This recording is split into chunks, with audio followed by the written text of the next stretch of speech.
دور جاہلیت پر جب ہم نظر ڈالتے ہیں تو اس دور کے بے شمار مسائل تھے۔ سب سے بڑا مسئلہ عقائد کا تھا۔ لوگ کفر میں، شرک میں مبتلا تھے۔ درجنوں بیسیوں بتوں کی معاذ اللہ عبادت کرتے تھے۔ پھر اس کے بعد بہت بڑا مسئلہ انسانیت کی تذلیل کا تھا۔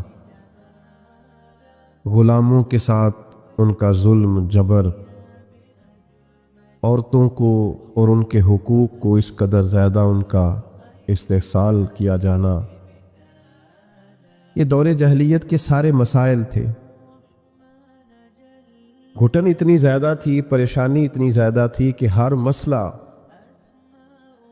ہر عنوان یہ چاہتا تھا کہ فوری طور پر اس کا حل کیا جائے۔ جو غلامی کی چکی میں پستے ہوئے ظلم سہ رہے تھے، وہ بھی چاہتے تھے کہ ظلم و جبر سے انہیں آزاد کرایا جائے۔ چھوٹی بات نہیں ہے بچیوں کو زندہ دفن کر دینا، بہت بڑی تکلیف، بہت بڑی آزمائش۔ سسکتی ہوئی انسانیت، بلکتے، روتے، تڑپتے لوگ۔ لیکن آپ بنظر غائب مطالعہ کریں، اس ماحول کے اندر سینکڑوں سال بیت گئے، آسمان کا زمین سے کوئی رابطہ نہیں ہوا۔ صدیوں کے بعد جو پہلی وحی غار ہرا میں آئی، اس کو غور سے دیکھیں تو نہ بظاہر اس میں توحید کی بات ہے، نہ بظاہر اس کے اندر عورتوں کے حقوق کی بات ہے، نہ بظاہر اس کے اندر غلاموں، مسکینوں اور یتیموں کے حقوق کی بات ہے۔ یہ سارے تڑپ رہے ہیں، سسک رہے۔ لیکن جو پہلی وحی نازل ہوتی ہے وہ کیا ہے؟ وہ یہ ہے کہ اقرا، پڑھو پڑھو۔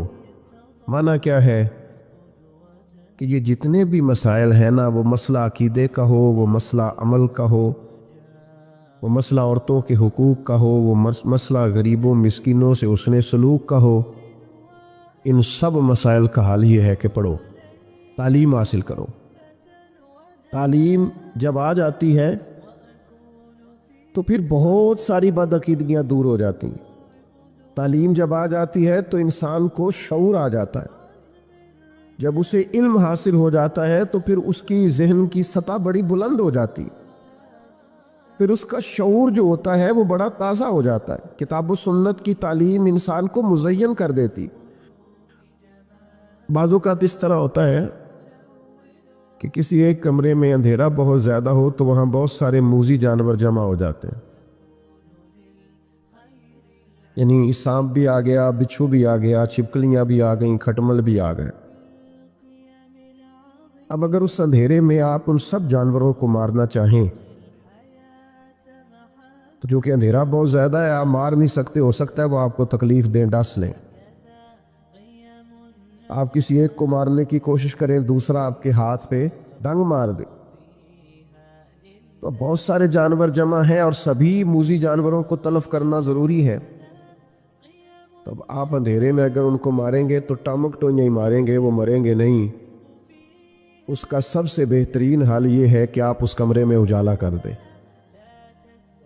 آپ لائٹ آن کریں، وہ خود بخود بھاگ جائیں گے سارے۔ ہمارے زمانے میں بڑے مسئلے ہیں، جہالت بہت بڑا مسئلہ ہے، ظلم بہت بڑا مسئلہ ہے، سرمایہ داری اور سرمایہ داروں کا مخصوص ذہن یہ بہت بڑا مسئلہ ہے، سیاست کے پیچ و تاب میں بددیانتیوں کی ہولناک داستانیں بہت بڑا مسئلہ ہے۔ لیکن ان سارے مسائل کا ایک ہی حل ہے کہ قرآن و سنت کے علم کا اجالا کر دیا جائے، روشنی کر دی جائے، اس کے اندر حسن پیدا کر دیا جائے، وہ خوبصورتی پیدا کر دی جائے۔ حضور نے کیا کیا؟ نبی کریم علیہ السلام نے تعلیم ہی تو دی ہے، حضور نے ان لوگوں کو سمجھایا ہی تو ہے۔ نبی پاک علیہ السلام نے انہیں بتایا کہ اللہ کے سوا کوئی عبادت کے لائق نہیں، اور بار بار تنبیہ فرمائی، مختلف زاویوں سے سمجھایا، مختلف انداز سے سمجھایا۔ کچھ صحابہ مختلف علاقوں کے سفر پہ گئے تو واپس آن کر کے انہوں نے عرض کیا کہ یا رسول اللہ صلی اللہ تعالیٰ علیہ وسلم، وہاں ہم نے لوگوں کو اپنے سرداروں کو سجدے کرتے دیکھا ہے، تو حضور آپ تو پھر ساری کائنات کے بڑے سردار ہیں، تو ہمارا بڑا دل کرتا ہے۔ تو اللہ کے حبیب نے کیا فرمایا؟ فرمایا سجدہ سوائے رب کے کسی کو جائز نہیں ہے۔ حضور نے تاکید کر دی، ان کو علم دے دیا، ان کا شعور بلند ہو گیا، وسعت قلبی حاصل ہو گئی۔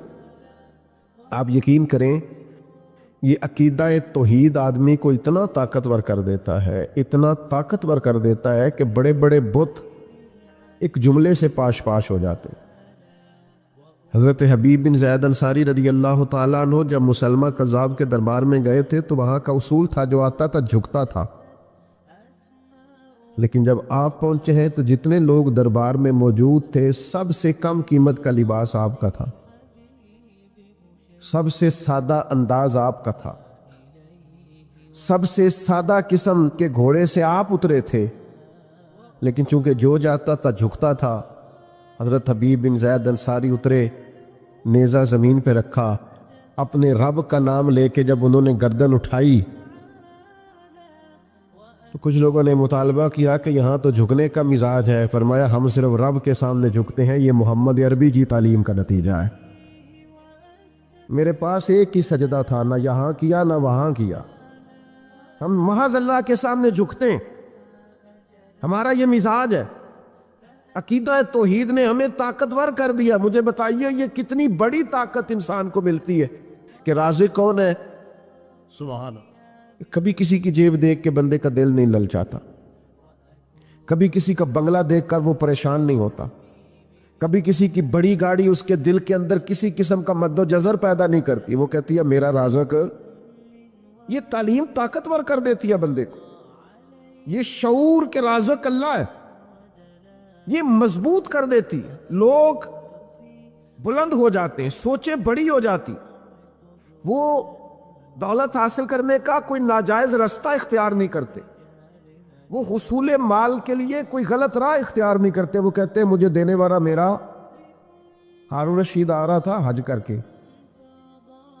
تو حضرت بہلول دانا رحمۃ اللہ علیہ ایک چھوٹے سے پہاڑ پر ٹیلے پر بیٹھے تھے، تو ہارون رشید آ رہا تھا، اونٹنی پہ بیٹھا تھا، تو دائیں بائیں لوگ تھے نعرے لگا رہے تھے۔ تو ظاہر ہے کہ یہ جو نعرے شعرے ہوتے ہیں یہ تسکین نفس کا باعث بھی بنتے ہیں، کئی دفعہ اللہ محفوظ فرمائے۔ یہ پروٹوکول کسی وقت بندہ محسوس کرتا ہے کہ دیکھا میری کتنی شان ہے، یہ بڑا نقصان کرتے، روحانی طور پر بڑے مضر ہوتے ہیں ان کے اثرات۔ تو بادشاہ جو تھا نا وہ ہلکا ہلکا مسکرا رہا تھا، دائیں بائیں نعرے لگ رہے تھے نا حج کر کے آیا ہے۔ تو اچانک بادشاہ کی نظر پڑی تو حضرت بہلول دانا پہاڑ کے ٹیلے پہ بیٹھے مسکرا رہے ہیں، اور بعض مسکراہٹیں بڑی معنی خیز ہوتی ہیں، یعنی وہ نیرا لوگ مسکراتے نہیں، اس میں بڑے بڑے مفاہیم پوشیدہ ہوتے ہیں، اس سے بڑا کچھ چھلکتا ہے۔ تو ہارون رشید کی نظر پڑی تو حیران ہو گیا، سارا کچھ چھوڑ چھاڑ کے تو حضرت بہلول دانا کی خدمت میں گیا، جا کے عرض کرنے لگا حضور آپ کا ہنسنا بڑا انوکھا ہے، آپ ہنس کیوں رہے ہیں؟ آپ کی توجہ ہے میری بات پر؟ آپ کیوں ہنس رہے ہیں؟ تو حضرت بہلول دانا ہنسے اور کہنے لگے ہنس رہا ہوں تیرے خوش ہونے پر کہ یہ جو تیرے لوگ نعرے لگا رہے ہیں نا، یہ تجھ سے پہلے کسی اور کے بھی لگاتے تھے، اور تیرے بعد انہوں نے کسی اور کے بھی لگانے ہیں، تو کہاں خوش ہو رہا ہے؟ یہ کچھ لوگ ایسے ہوتے ہیں جن کی کوئی پارٹی نہیں ہوتی، وہی پارٹی ہوتی ہے ان کی جس کی حکومت ہوتی ہے، تو یہ اس پارٹی کے ممبر ہیں، تو میرے بھائی بڑا مسکرا رہا ہے، خوش ہو رہا ہے، یہ کل کسی اور کے نعرے لگاتے تھے اور تیرے بعد کسی اور کے نعرے لگائیں گے، یہ تو کس بات پہ راضی، کس تسکین نفس پہ تو مطمئن ہے؟ چوٹ لگی، ہارون رشید چپ کر گیا۔ پھر بادشاہ تھا نا، بادشاہوں کی گفتگو ایسی ہوتی ہے، کہنے لگا حضرت سنا ہے آپ مقروض ہیں، تو کوئی حکم ہوا تو مجھے بتائیے گا۔ تو حضرت بہلول دانا بڑے غصے سے ہارون رشید سے پوچھنے لگے تیرا رب کون ہے؟ اللہ کرے آپ کو سمجھ آئے میں کیا کہہ رہا ہوں۔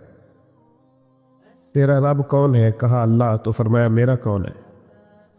اللہ اکبر۔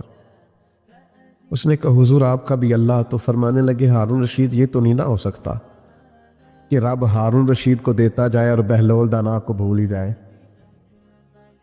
یہ عقیدہ میرا بڑا مضبوط ہے، میرا رب جب چاہے گا نا وَيَرْزُقْهُ مِنْ حَيْثُ لَا يَحْتَسِبُ، وہ وہاں سے دے دے گا جہاں سے کبھی گمان بھی نہیں گیا ہوگا، لہٰذا تو جا، مجھے تیری ضرورت نہیں ہے۔ بھائی عقیدہ توحید کا علم اور یقین یہ طاقتور کر دیتا۔ آج کل لوگ بڑا ڈرتے ہیں پر لوگوں سے، لوگ بڑا گھبراتے ہیں پر لوگوں سے، لوگ بڑا شرماتے ہیں پر ایک لفظ ہے جس نے جینا لوگوں کا مشکل کر دیا، وہ لفظ ہے، وہ جملہ ہے، لوگ کیا کہیں گے۔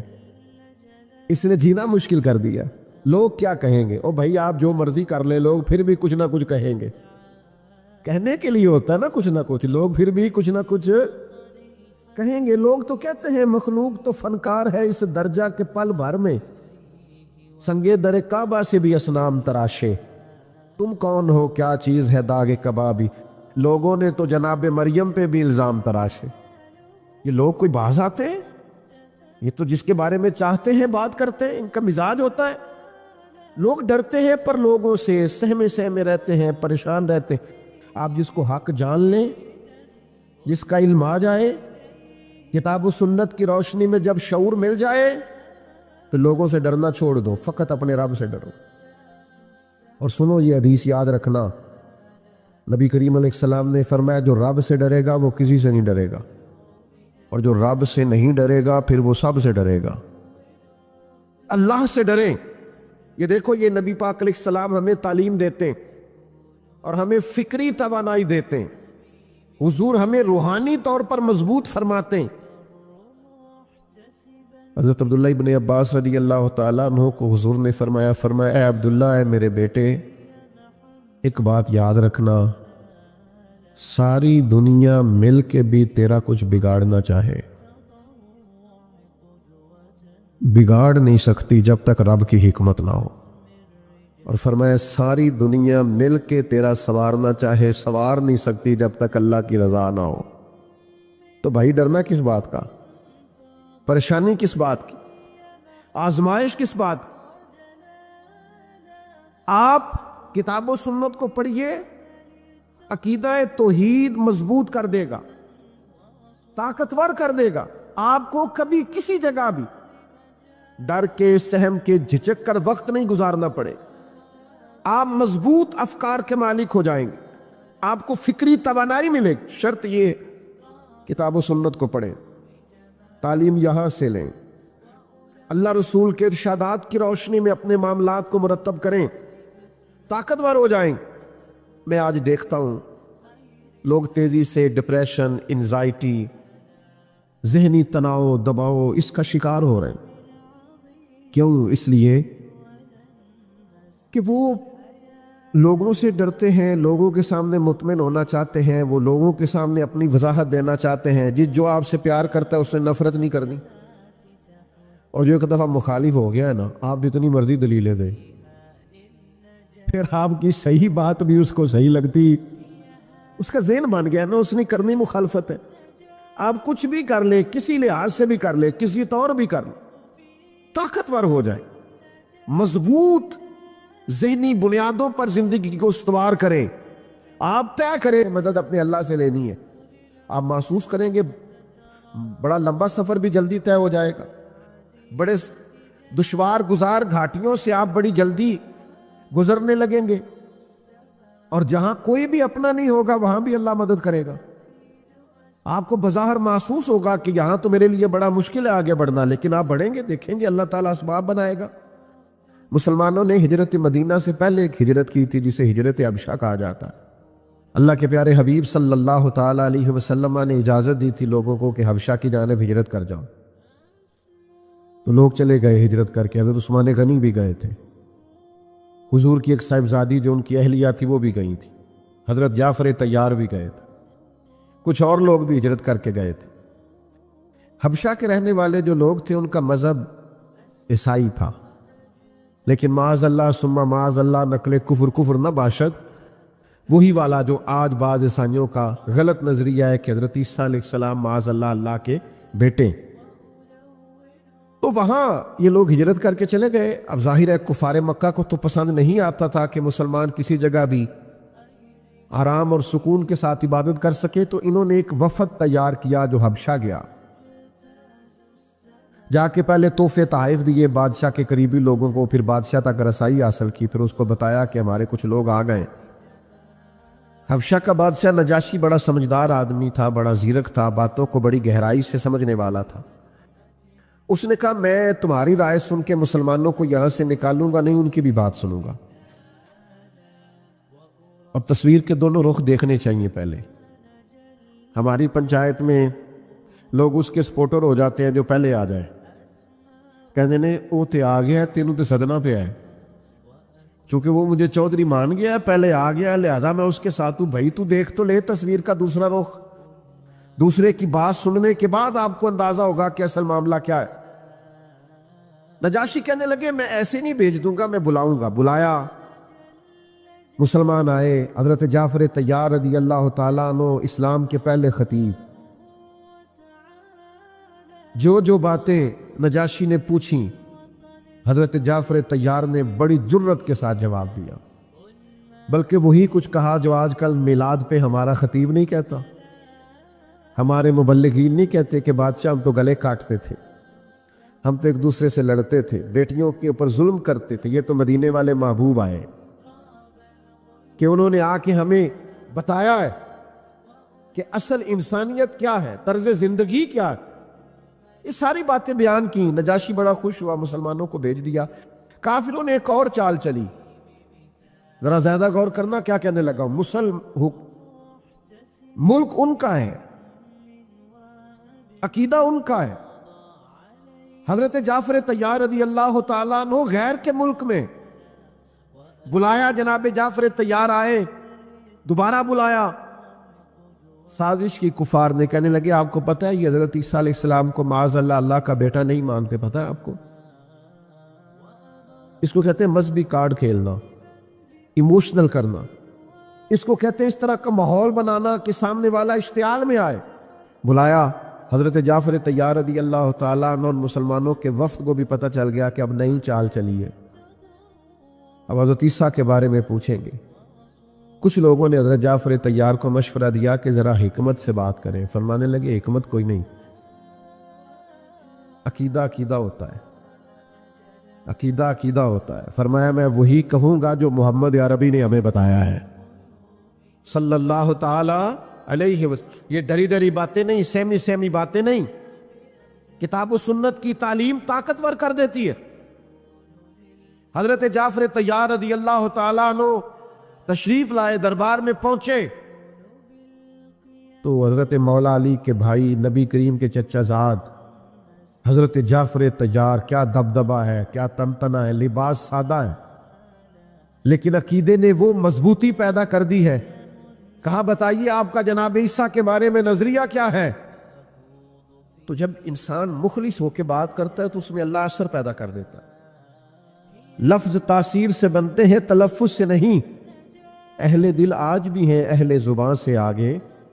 کچھ لوگ ایسے ہوتے ہیں جو اتنی گہرائی سے بات کرتے ہیں کہ سنا ہے بولے تو باتوں سے پھول جھڑتے ہیں. تو چلو بات کر کے دیکھتے ہیں کیا حسن ہے، کیا گفتگو ہے جناب جعفر طیار کی، کیا ولولہ ہے، کیا انداز ہے. بادشاہ نے کہا آپ کا عقیدہ جناب عیسیٰ علیہ السلام کے بارے میں کیا ہے؟ تو یہ کتاب و سنت کا شعور انسان کو اس طرح کا طاقتور بناتا ہے. حضرت جعفر طیار رضی اللہ تعالیٰ عنہ فرمانے لگے عقیدہ وہی ہے جو اللہ کے قرآن نے بیان کیا ہے اور مدینے والے کے فرمان نے بیان کیا. کہا کیا عقیدہ ہے؟ فرمایا ہمارا عقیدہ یہ ہے کہ حضرت عیسیٰ علیہ السلام اللہ کے بندے اور رسول ہیں، جو کواری پاک مریم کے بطن اقدس سے بغیر باپ کے اللہ کے حکم سے پیدا ہوئے. بڑے بڑے مذہبی پیشوا بیٹھے تھے جو سارا دن لوگوں کو بتاتے تھے کہ معاذ اللہ حضرت عیسیٰ اللہ کے بیٹے. ایک عجیب سی خاموشی چھا گئی، ایک عجیب سا ماحول بن گیا کہ جو ملک پورے کا عقیدہ یہ تھا، اس میں ایک شخص کی آواز حق گونجی اور یہ رویہ اب بولتا کوئی کیسے؟ سب کا خیال تھا کہ بادشاہ سلامت اس پر تبصرہ کرے، تو بادشاہ نے زمین سے ایک تنکا اٹھایا اور کہنے لگا میں نے بھی تورات پڑھی ہے، میں نے بھی انجیل کا مطالعہ کیا، میں بھی آسمانی کتب کا جاننے والا ہوں، میں نے بھی صحائف دیکھے ہیں۔ کہنے لگا جو حضرت جعفر طیار نے جناب عیسیٰ کے بارے میں کہا ہے، نہ وہ اس سے ایک تنکا زیادہ ہے نہ ایک تنکا کم ہے۔ یہ حق کی فتح ہمارے ہاں نا آج مصلحت کے نام پر، حکمت کے نام پر، دانائی کے نام پر ہم نے ہر چیز کو ختم کر دیا۔ ہمارے اندر وہ طاقت ہی نہیں، وہ شعوری پختگی نہیں، وہ مزاج کے اندر ولولہ ہی نہیں، وہ خاص قسم کا جذبہ ہی نہیں، وہ وارفتگی نہیں۔ ہم سمجھتے نہیں چیزوں کو۔ میرے عزیز، چھوڑ دے لوگوں سے ڈرنا، طاقتور ہو، ذہنی طور پر مضبوط ہو۔ یہ مضبوطی کہاں سے آئے گی؟ عبادت مضبوط کرے گی، مصلی مضبوط کرے گا، اللہ کا ذکر مضبوط کرے گا، درود و سلام مضبوط کرے گا، قرآن مجید پڑھو گے مضبوط ہو جاؤ گے، نبی پاک پر درود پڑھتے جاؤ گے تو چاروں جانب اللہ کی رحمتیں برستی جائیں گی، طاقتور ہو جاؤ گے، مضبوط ہو جاؤ گے، فکری توانائی آئے گی۔ میں آپ کو ذمہ داری سے بتاتا ہوں، اگر ہمارے بچے قرآن پڑھنے لگیں تو انہیں والدین کا ادب آ جائے، انہیں ادب آئے گا، انہیں پتہ چلے گا کہ رب نے قرآن مجید میں کہا ہے مجھ سے دعا مانگا کرو، رب ارحمہما کما ربیانی صغیرا۔ انہیں سمجھ آئے گی کہ اللہ نے قرآن مجید میں فرمایا ہے وبالوالدین احسانا۔ انہیں سمجھ آئے گی کہ ایک شخص جہاد پہ جا رہا تھا، جہاد پہ، اور اس نے آن کر کے عرض کی یا رسول اللہ صلی اللہ علیہ وسلم میں جہاد پہ جانا چاہتا ہوں۔ فرمایا تیرے ماں باپ بوڑھے نہیں گھر میں؟ حضور وہ بوڑھے ہیں۔ فرمایا جا کے ان کی خدمت کر، تجھے گھر بیٹھے اللہ جہاد کا ثواب دے گا، جنت تو ان کے قدموں میں۔ یہ شعور نصیب ہوگا کتاب و سنت پڑھنے سے۔ میں آپ کی خدمت میں عرض کروں گا، میاں بیوی کے جو حقوق کتاب و سنت نے بیان کیے، ہن لباس لکم وانتم لباس لہن، مرد عورت کا لباس ہے اور عورت مرد کا لباس۔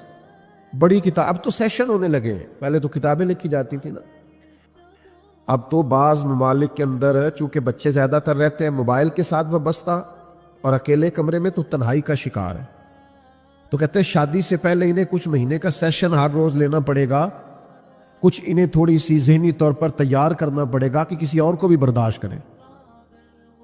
بہت ساری شادیاں کامیاب نہیں ہوتی۔ میں کہا کرتا ہوں 20 کتابیں لکھ لو، لیکن قرآن مجید نے جو شعور دیا ہے نا کہ مرد عورت کا لباس ہے، عورت، 3 باتیں مفسرین نے لکھی ہیں اس لباس پر، 3 باتیں۔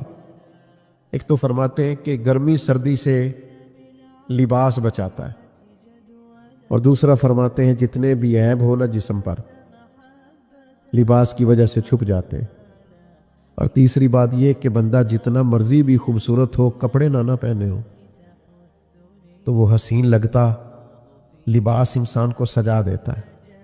یہ میاں بیوی کا وہ رشتہ ہے جسے اللہ نے اپنی نشانیوں میں سے نشانی کہا۔ یہ شعور کتاب و سنت کے بعد آئے، یہ اخلاقی اقدار کتاب و سنت کے بعد لوگوں کی سمجھ میں آئیں۔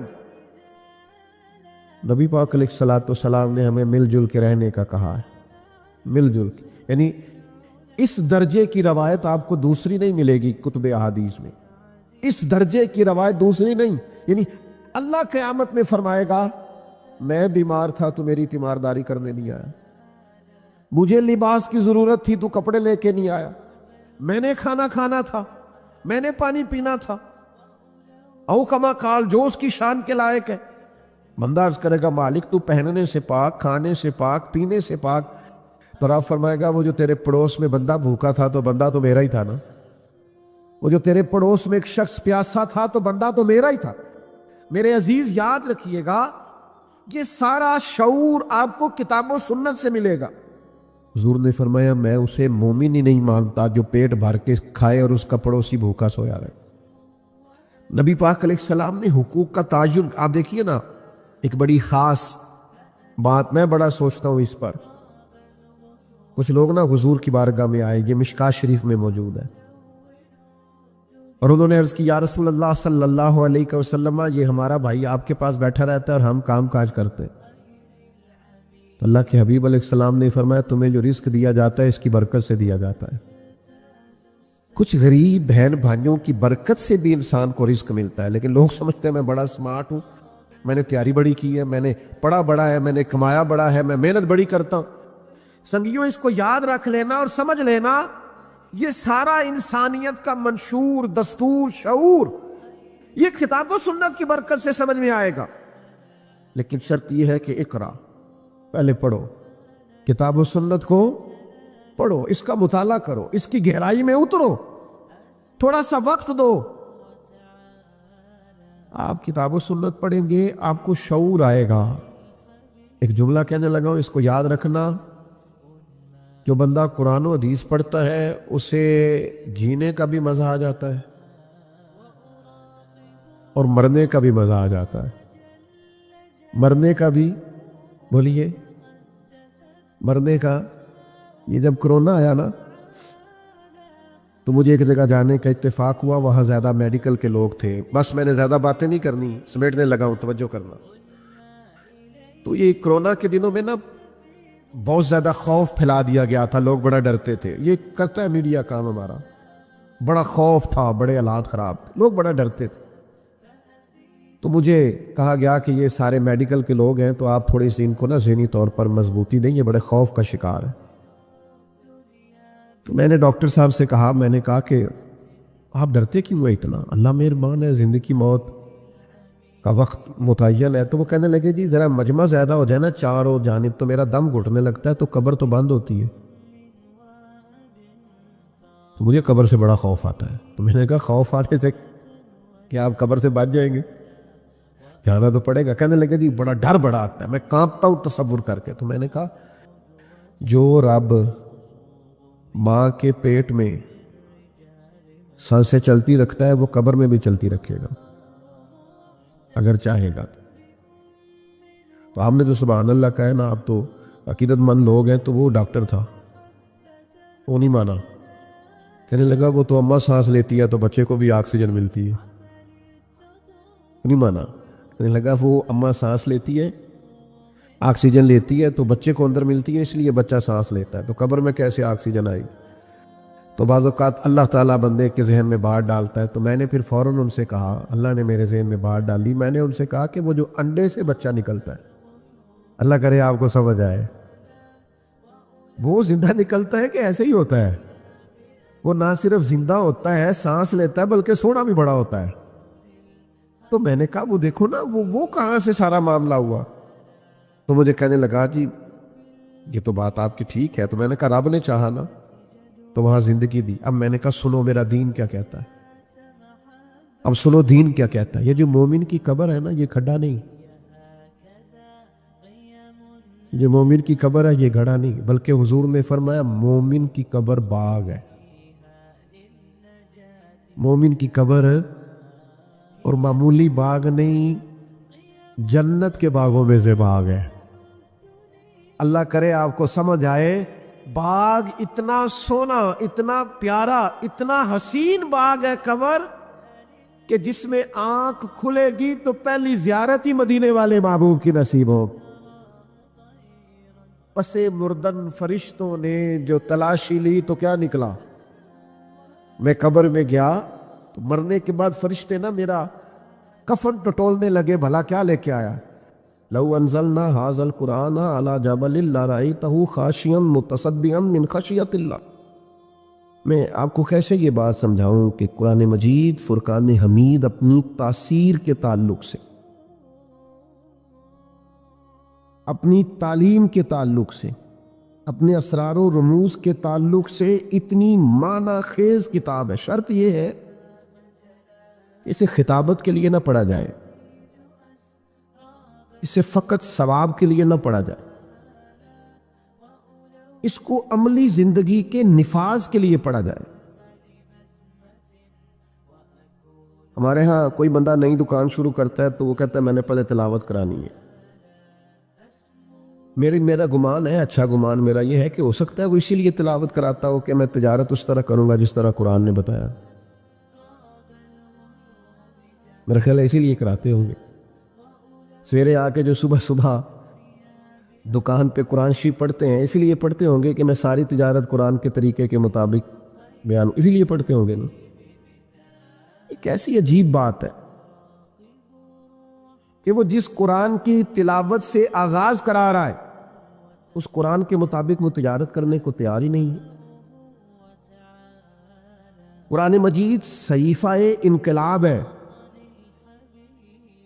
میں پڑھ رہا تھا کہ اب نہ آہستہ آہستہ انسان چونکہ تنہائی پسند ہوتا جا رہا ہے، اسمارٹ فون جن کے ہاتھوں میں ہوتا ہے وہ چاہتے ہیں کہ ہمیں ڈسٹرب کوئی نہ کرے، 2 4 5 گھنٹے اکیلے بیٹھنا پڑے تو اب انسان بور نہیں ہوتا کیونکہ اس کی ایک الگ سے اس کو کمپنی ملتی ہے۔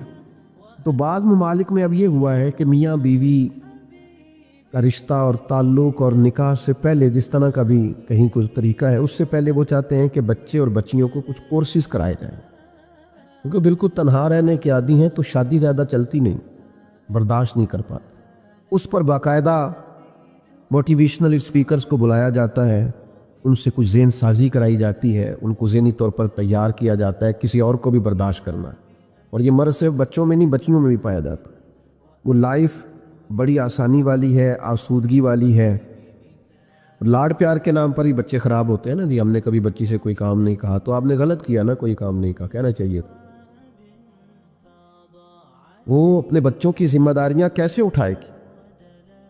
اب اس پر مختلف لوگ اپنی اپنی رائے دیتے ہیں، اس پر لوگ بڑا کچھ لکھتے ہیں، کہتے ہیں میاں بیوی کے حقوق پر۔ اور یہ بھی بات ہمیشہ ذہن میں رکھیں کہ گھر میں ساری آسانیاں موجود ہوں لیکن میاں بیوی کی آپس میں محبت نہ ہو تو اس گھر میں رہا نہیں جا سکتا۔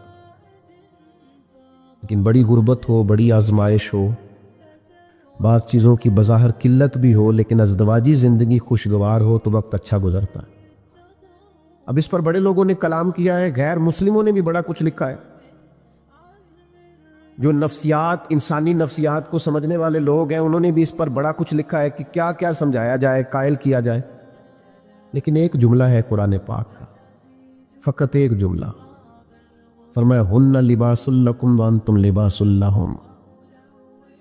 مرد عورت کا لباس ہے اور عورت، ڈھونڈ لیں آپ تاریخ ساری، نزول قرآن سے قبل بھی اور نزول قرآن کے بعد بھی یہ جملہ کسی نے نہیں کہا، جو صرف قرآن مجید نے کہا کہ مرد عورت کا لباس ہے اور عورت۔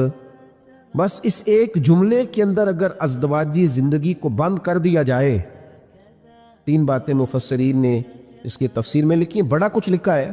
3 باتیں، ایک تو وہ فرماتے ہیں انسان جتنا مرضی بھی خوبصورت ہو بغیر لباس کے خوبصورت نہیں ہوتا، اور جتنا مرضی حسین و جمیل ہو لیکن اگر اس نے لباس نہ پہنا ہوا ہو تو وہ حسین و جمیل۔ اس کا مطلب ہے کہ قرآن یہ فرماتا ہے کہ انسان کی خوبصورتی یہ ہے کہ اس کی ازدواجی زندگی بھی ہو، رہبانیت والا نہ ہو، وہ آزاد نہ ہو۔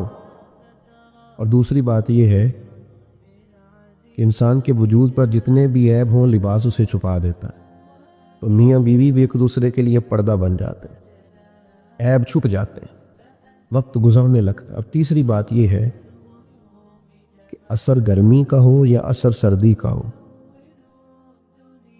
اس اثر سے انسان کو لباس ہی بچاتا ہے۔ اگر سردیوں میں کپڑوں کی ضرورت پڑتی ہے نا کہ مجھے ذرا موٹے کپڑے پہننے ہیں، تو گرمیوں میں بھی دھوپ شدید ہو تو پھر بھی سر پر لباس کی ضرورت ہوتی ہے، تاکہ یہ گرمی زیادہ تکلیف، میاں بیوی ایک دوسرے کا لباس ہے، وہ ایک دوسرے کو اثرات سے، تکالیف سے بچاتے ہیں۔ قرآن مجید عملی زندگی کے اندر اگر نافذ کر دیا جائے، روزمرہ کے معاملات اس ترتیب سے طے کیے جائیں جو قرآن مجید ہمیں بتاتا ہے، کیسے میں آپ کی خدمت میں یہ عرض کروں، کتنا مشکل ہو گیا ہے قرآن و حدیث کی تعلیم کو عام کرنا۔ ماننے والوں کے سامنے قرآن پڑھا جاتا ہے، جو ماننے والے ہیں ان سے کہا جاتا ہے کہ آپ حلال حرام کی تمیز کو سمجھیں، یہ قرآن مجید کا فیصلہ ہے۔ وہ اس پر لعت اللہ کرتے ہیں، بہانے کرتے ہیں، دلائل پیش کرتے ہیں۔ وہ کہتے ہیں نہیں جناب یہ بھی تو ایک صورت دیکھے نا، یہ بھی تو ایک حال ہے نا، ایک جزیہ میں نے فلانے سے بھی پوچھ لیا ہے۔ وہ خدا کے بندے، نبی کریم علیہ السلام نے فرمایا ایک حلال ہے وہ بھی واضح ہے، ایک حرام ہے وہ بھی واضح ہے۔ فرمایا ایک میں شک ہے کہ پتہ نہیں حلال ہے کہ حرام ہے، کریم محبوب فرماتے تم نے شک والی چیز سے بھی بچنا ہے۔ یہ امت وسط ہے، یہ وہ امت ہے اخرجت للناس جو دوسروں کے لیے امامت کا درجہ رکھتی۔ ان کو مشکوک چیزوں سے بھی پرہیز کرنی ہے، مشکوک چیزوں سے۔ قرآن مجید کا مطالعہ ہو، قرآن مجید کو پڑھا جائے، سمجھا جائے۔ اگر قرآن مجید کو سمجھ کے پڑھا جائے نا تو زندگی کا لطف دوبالا ہو جائے، انسان کو مزہ آئے۔ جو لوگ کہتے ہیں نا نماز میں دل نہیں لگتا، وہ صرف نماز ترجمے سے یاد کریں۔ میرا خیال ہے، میں امید کرتا ہوں کہ نماز میں دل لگنے لگے۔ آپ کو پتہ تو آپ کیا کہہ رہے ہیں؟ دیکھیے نبی پاک صلی اللہ تعالیٰ علیہ وسلم بیان فرماتے ہیں کہ اللہ فرماتا ہے یہ جو سورہ فاتحہ ہے نا، یہ میری اور میرے بندے کے درمیان تقسیم ہے۔ رب فرماتا ہے، اللہ فرماتے ہیں آدھی سورہ فاتحہ میری ہے اور آدھی میرے۔ اگر یہ بات ہمارے پیش نظر ہو اور پھر ہم سورہ فاتحہ پڑھیں نماز میں تو لطف نہیں آئے گا۔ الحمدللہ رب العالمین الرحمن الرحیم مالک یوم الدین۔ رب فرماتا ہے یہ میرے لیے ہے، یہ میرے بندے نے میری تعریف کی ہے۔ اور جب اس نے کہا نا ایاک نعبد و ایاک نستعین، تو یہ اس نے رب کے حضور اپنی عاجزی کو پیش کیا ہے۔ اور اب جب اس نے کہا نا اہدنا الصراط المستقیم، تو اب بندے نے اپنی بات شروع کی۔ اب اس نے کہا یا اللہ میرے ذہن کو بھٹکنے سے بچا، وسوسوں کے غلبے سے بچا، مجھے ذہنی انتشار سے بچا۔ غیر المغضوب علیہم ولا الضالین، جو لوگ افراط و تفرید کا شکار ہوئے، گمراہ ہوئے، جن پر غضب ہوا، وہ ادھر جھک گئے کو ادھر جھک گئے، ان سے بچا کے صراط مستقیم پر قائم رکھ۔ پر میں یہ جو دعائیں وہ مانگ رہا ہے یہ میرے بندے کا حصہ ہے۔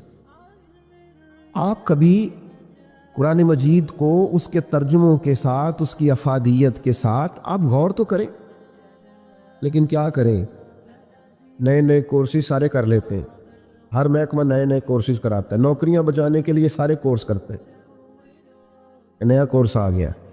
میں کبھی ہم جایا کرتے تھے والد صاحب کے ساتھ کسی موقع پر پٹوار خانے، تو پٹواری جب اتارتا تھا نا اوپر سے رجسٹر، یا کبھی بینک میں یا کسی اور ادارے میں، تو وہ رجسٹر اترتے اترتے سارے کپڑے بھی گرد آلود ہو جاتے۔ لیکن اب کمپیوٹر آ گیا ہے، میرا نہیں خیال کسی نے نوکری چھوڑی ہو کہ مجھ سے نہیں سیکھا جاتا، میرا ریزائن لے لو، میں نہیں سیکھ سکتا، کسی نے نہیں چھوڑی۔ لیکن آج آپ کسی سے کہیں کہ تو قرآن مجید کو صحیح طور پر پڑھنا سیکھ، تو وہ کہتا ہے میری تو عمر ہی 50 سال ہو گئی، اب تو زبان موٹی ہو گئی۔ 40-50 ہزار کی نوکری بچانے کے لیے لوگوں نے کورسز کر لیے، کمپیوٹر سیکھ لیا، نظام مرتب کر لیا، لیکن اپنی قبر اشر بچانے کے لیے قرآن نہیں سیکھا، توجہ نہیں کر۔ قرآن مجید کا مطالعہ کریں، قرآن مجید کو سمجھیں۔ ایک رائٹر ہے، اگرچہ وہ کسی خاص مذہب کا پابند نہیں ہے، لیکن نفسیات پر اچھا کلام لکھتا ہے۔ اس سے کسی شخص نے سوال کیا کہ میں بے چینی اور بے قراری والی زندگی سے نکلنا چاہتا ہوں، کوئی حال بتائے۔ تو اس نے کہا سورہ یوسف کی تلاوت کرو۔ کس کی؟ ہلکا سا، زیادہ نہیں، ہلکا سا بولیں۔ کس کی؟ بس وقت ہو گیا ہے نماز کا، بات ختم کرنے لگا، سورہ یوسف پڑھو۔ تو اس کے ایک اسٹوڈنٹ نے اس سے کھڑے ہو کے کہا کہ سورہ یوسف پڑھنے سے ذہنی ٹینشن کا کیا تعلق ہے؟ تو اس نے کہا سورہ یوسف تمہیں بتائے گی۔ کبھی کبھی انسان بڑا لاڈلا ہوتا ہے اور کبھی کبھی وہ تماچے کھا رہا ہوتا ہے۔ وہی انسان ہوتا ہے جو کبھی کنویں میں ہوتا ہے اور کبھی مصر کا شہزادہ ہوتا ہے۔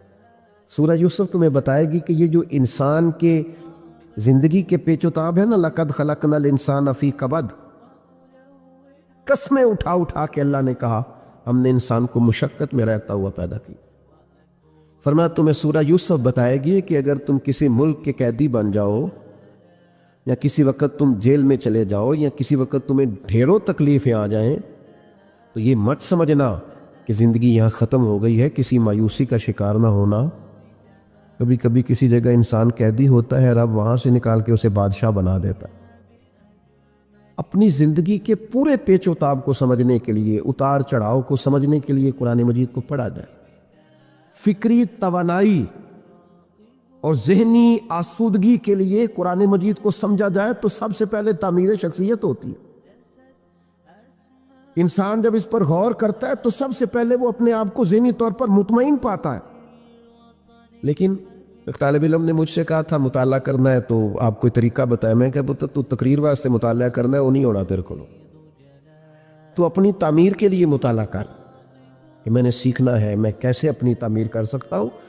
پھر انشاءاللہ تعالیٰ کتاب و سنت تیرے ساتھ باتیں کر۔ تجھے کتاب سے حاصل نہیں فراغ کہ تو کتاب خواہ ہے مگر صاحب کتاب نہیں۔ نبی کریم علیہ السلام نے فرمایا اس قرآن کے ذریعے ہی اللہ عروج دے گا، اور اسی کی وجہ سے لوگ رسوا ہوں گے۔ جو اس سے تھام لیں گے عروج پا جائیں گے۔ ہر آدمی کی یہ ذمہ داری ہے کہ اپنی بساط کے مطابق قرآن مجید کو سمجھنے کی کوشش کرے، اور جس قدر سمجھ سکتا ہے۔ اب دیکھیے صحابہ جب بھی ایک دوسرے سے ملاقات کرتے تو جدا ہونے سے پہلے سورہ عصر کی تلاوت ضرور کرتے، اور امام شافعی فرماتے ہیں یہ پورے قرآن کا نچوڑ ہے سورہ عصر۔ تم ایک سورہ مبارکہ کے معانی اور مفاہیم ہی سمجھ لو۔ رب کہتا ہے وَالْعَصْرِ إِنَّ الْإِنسَانَ لَفِي خُسْرٍ، زمانے کی قسم بے شک انسان نقصان میں ہے۔ یا اللہ سارے؟ فرمائے نہیں، جن میں 4 خوبیاں پائی جائیں وہ نقصان میں۔ إِلَّا الَّذِينَ آمَنُوا وَعَمِلُوا الصَّالِحَاتِ وَتَوَاصَوْا بِالْحَقِّ وَتَوَاصَوْا بِالصَّبْرِ۔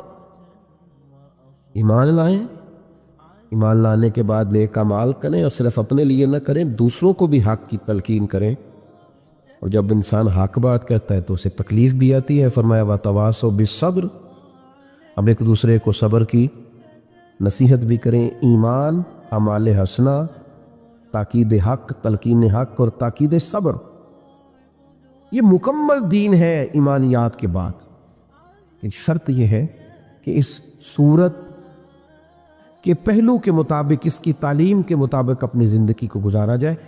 کچھ توجہ کریں قرآن مجید پر، اس پر غور کریں، اس کو گہرائی اور گہرائی سے پڑھنا شروع کریں، اور اس کے مطابق دوسروں کو تو تلقین کریں گے لیکن اس کا درجہ دوسرا رکھیں، اپنے روزمرہ کے معاملات اس کے مطابق ترتیب دیں۔ اللہ تعالی ہماری حاضری کو قبول فرمائے۔ وما علینا الا البلاغ۔